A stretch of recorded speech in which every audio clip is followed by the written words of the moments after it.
கரூர் மாவட்டத்துக்கு சனிக்கிழமை கருப்பு தினமா மாறிடுச்சு. சொல்ல போனா ஒட்டுமொத்த தமிழ்நாட்டுக்கே அது கருப்பு தினமா மாறி இருக்கு. அப்படி என்ன நடந்துச்சு?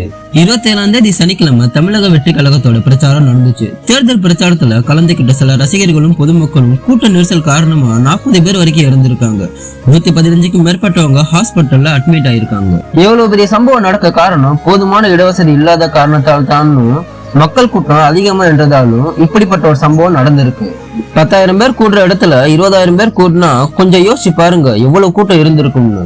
ஹாஸ்பிட்டல் அட்மிட் ஆன சில பேர் டிவிகே தலைவர் விஜய் 3 மணிக்கே வர்றதா சொல்லி அவர் வர காலதாமதமான காரணத்தாலையும் லேட்டாக ரசிகர் கூட்டமும் பொதுமக்கள் கூட்டமும் அதிகமான காரணத்தாலையும் தான் இப்படிப்பட்ட ஒரு சம்பவம் நடந்திருக்குன்னு கருத்துக்களை முன்வைக்கிறாங்க.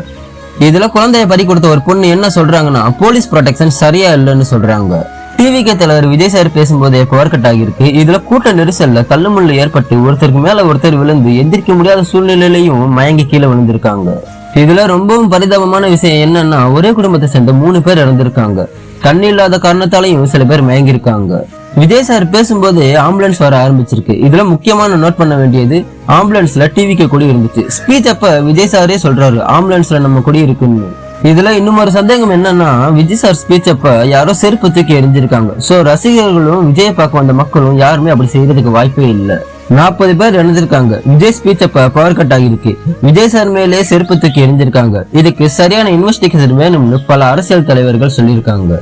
என்னோட பாயிண்ட் ஆஃப் வியூ என்னன்னா, விஜய் சார் சொல்ற டைமுக்கு வரல, லேட்டா வந்திருக்காருன்னு சில பேர் சொல்றாங்க. போலீஸ் அனுமதிக்கப்பட்ட டைம்னு ஒண்ணு இருக்குல்ல, அது மதியம் 3 to நைட் 10 மணி வரைக்கும்.